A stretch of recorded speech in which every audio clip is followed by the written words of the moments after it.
My name is Samir Parikh. I'm a nephrologist.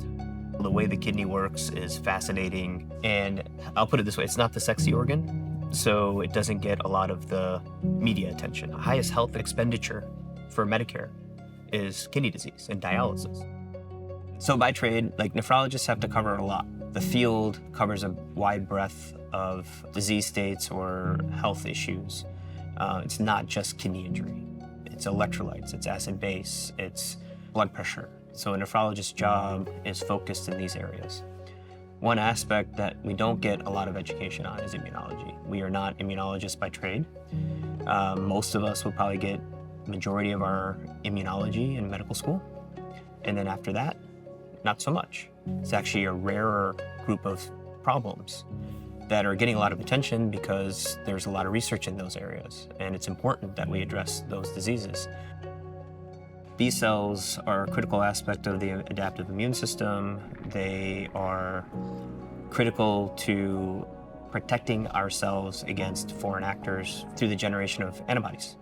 And as they generate antibodies, they work towards suppressing those foreign actors that are coming through. And so I think it is our factory of antibody generation. And I think that's why they're so critical to maintaining health for us. But it's also why it's so important to talk about in the setting where the immune system is dysregulated.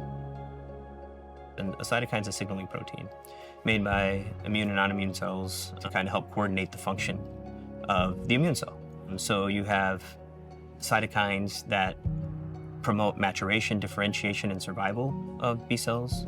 And then you have some cytokines that provide feedback to those B cells and say, hey, that's enough. The cytokines BAFF and APRIL are associated with IgA nephropathy. They're associated with disease activity and severity in IgA nephropathy. Circulating levels of BAFF and APRIL are elevated in patients with IgA nephropathy. When you have an immature B cell in the MALT tissue or the mucus-associated lymphoid tissue, and BAFF and APRIL play a critical role in determining what that B cell ultimately ends up doing. And so you have that immature B cell that is going to mature when BAFF is engaged.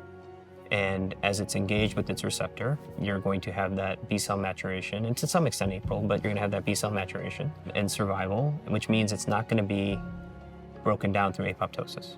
And then it's going to help that B cell or inform that B cell how to change its class of what immunoglobulin it ultimately produces, right? So that's that class switching recombination that we talk about.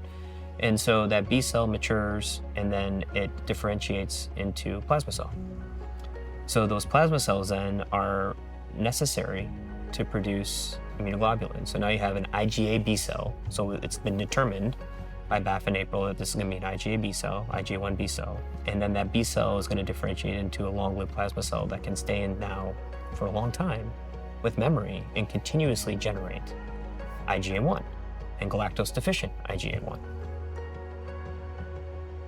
If you think about the pathogenesis or the biology of the disease, you can think of it at the beginning of the disease.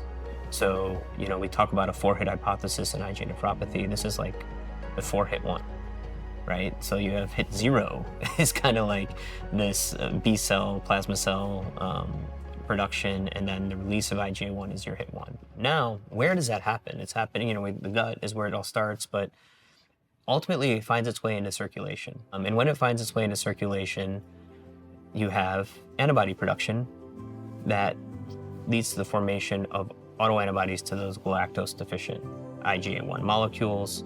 Those are called anti-glycan antibodies. And then they bind. That's hit 2. It happens in circulation. And then hit 3 is the formation of those immune complexes. So those immune complexes then are now circulating, and as they're circulating, now they're traveling to the kidney. And when they get to the kidney, that's where it's hit 4. So now you have these immune complexes deposit in the kidney, and they're not inert there. They traverse through hydrostatic pressure, through the glomerular capillaries, and then find their way into the mesangial space. When they find their way in the mesangial space, that leads to an inflammatory response that's local. That local inflammatory response can lead to mesangial proliferation. So the mesangial cell starts to proliferate and becomes hypercellular.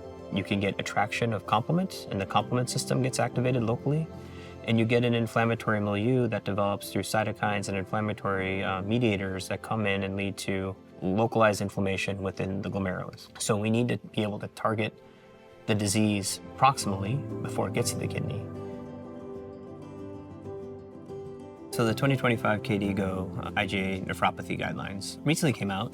The changes that you'll notice in the KDIGO 2025 is first and foremost the interest and desire to kind of look at IgA and who are the patients at risk for progression.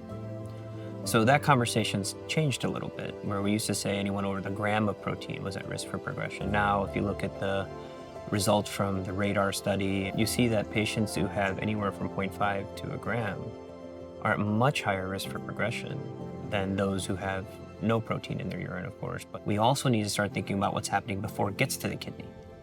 And now we have some tools that can potentially help us with that. In addressing the disease biology that's happening before it gets to the kidney, we talked about the four-hit hypothesis, targeting those immune complexes before they get to kidney, potentially preventing the production of the galactose-deficient IgA1.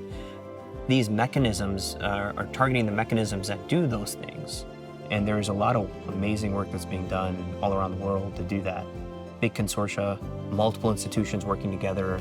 It's really great to see, because it wasn't that way like a decade or two ago, and now it's like there.